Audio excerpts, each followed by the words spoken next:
Bonjour à tous et bienvenue sur Homemade School. Dans cette nouvelle vidéo, nous apprendrons ensemble à acquérir les données altimétriques nécessaires pour notre projet et créer un modèle numérique de terrain à partir de ces dernières.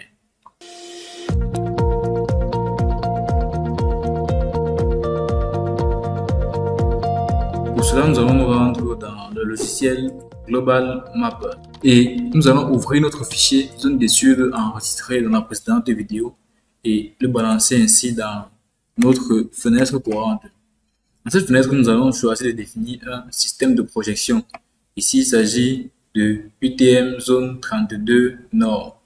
Donc, si votre système de projection ne s'affiche directement pas à l'écran comme ceci, vous pouvez choisir de le rechercher à travers son code EPSG et d'entrer le code EPSG de votre système de projection en question. Ici, il s'agit bien de UTM zone 32 Nord avec le code 32632. Et ensuite, on va valider l'opération en cliquant sur OK. Après cela, nous allons choisir de vérifier que notre fichier a bien été positionné à l'emplacement idéal. Pour cela, nous allons faire File, Download Online. Et on va sélectionner une imagerie satellitaire. Donc, il suffit d'attendre quelques secondes et nous avons la fenêtre Select Online Data Source qui s'ouvre. Donc, on va aller dans Popular Sources et choisir une imagerie satellitaire, World Imagery. Faire Connect.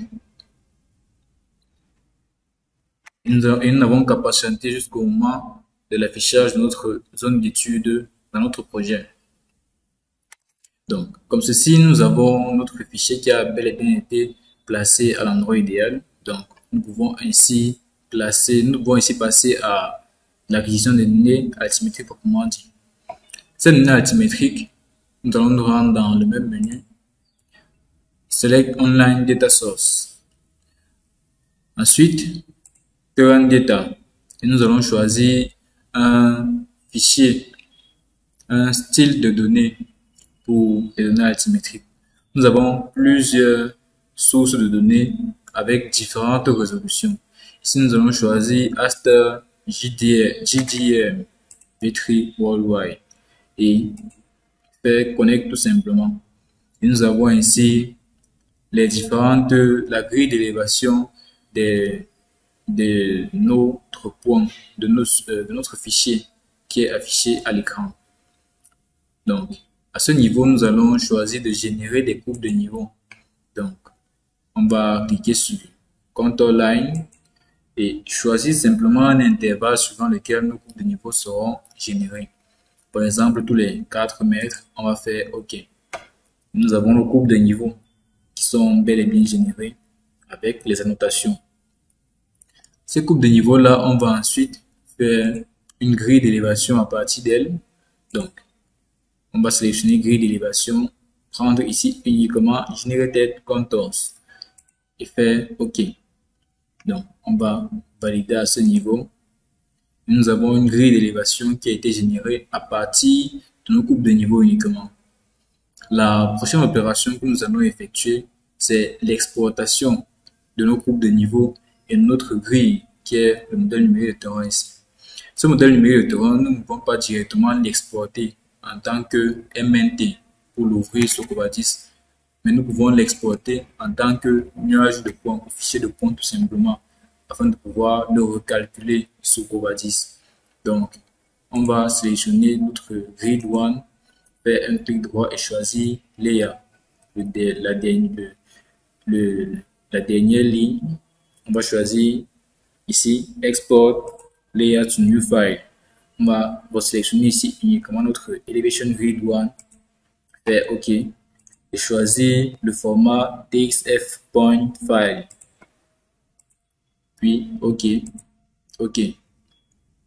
Et à ce niveau-ci, nous n'avons qu'à valider et entrer un nom d'exportation pour notre fichier. Nous allons entrer le nom et notre fichier a bel et bien été exporté. De même, nous allons aussi exporter nos différentes courbes de niveau. Donc, à ce niveau, Generated Contour, on va choisir Layer, Export Layer. OK. au format DWG. OK.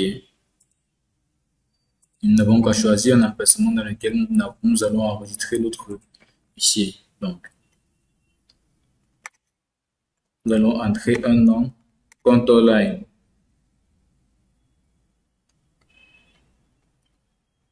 Save. Une fois cette opération effectuée, nous allons retourner dans notre logiciel Covadis. Et à ce niveau-ci, on va choisir d'ouvrir les deux fichiers que nous venons d'enregistrer. Premièrement, gris. On n'a pas besoin de sélectionner une échelle. On va faire un zoom étendu, comme ceci. Copier nos différents points avec CTRL-C, le raccourci. Ensuite, retourner dans notre zone d'étude. Coller vers les coordonnées d'origine. Et on va répéter la même opération avec notre fichier contour line.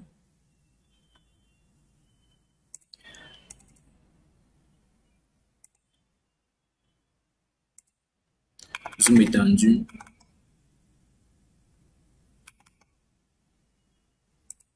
Nous pouvons comme ceci copier.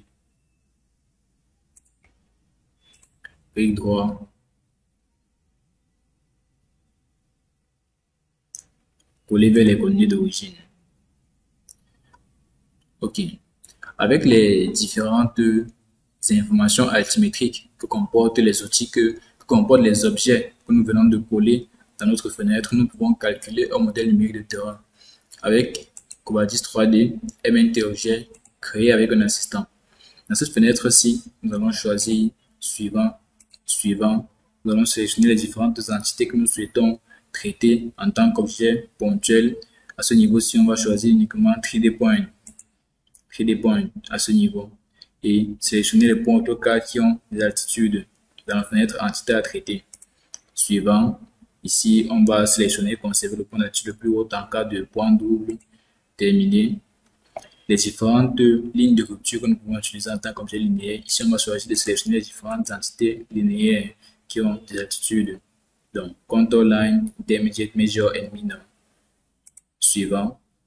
Et ensuite, à ce niveau, nous allons choisir de créer un nouveau point. À chaque fois qu'il y a un sommet sans point, un nouveau qui a une intersection de segments, qu'il y a un segment trop proche d'un point et valider notre paramétrage. On va faire suivant. Et le récapitulatif de notre MNT a été affiché à l'écran. Nous pouvons le vérifier avant de terminer la création de notre modèle numérique de terrain. Nous n'avons pas besoin d'enregistrer un listing, donc on va faire un seul à ce niveau. Et nous avons notre MNT. À ce niveau-ci, on va le sélectionner et afficher la palette de propriétés. Pour cela, c'est tout simplement un clic droit, propriété. Et nous avons notre palette de propriétés qui s'affiche. C'est celle-ci accrochée à ce niveau, donc on peut la décrocher. Et pour la raccrocher, c'est tout simplement comme ceci. On la raccroche là où on souhaite. Donc, dans cette palette de propriétés, nous allons nous rendre dans triangle de ça en 2D, on va choisir non. Coupe de niveau de ça en 2D, on va laisser oui, mais on va augmenter l'équidistance à 2 mètres. On va augmenter l'équidistance à 2 mètres. Lissage, spline, on va choisir oui.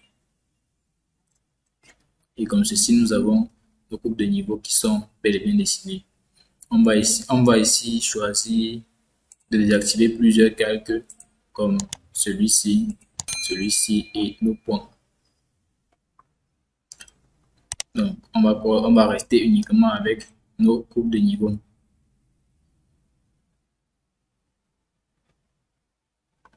OK.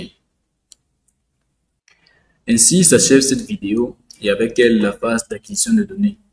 Dans la prochaine vidéo, nous verrons ensemble quelques règles et lois d'urbanisme en matière de lotissement avant de passer au découpage parcellaire proprement dit.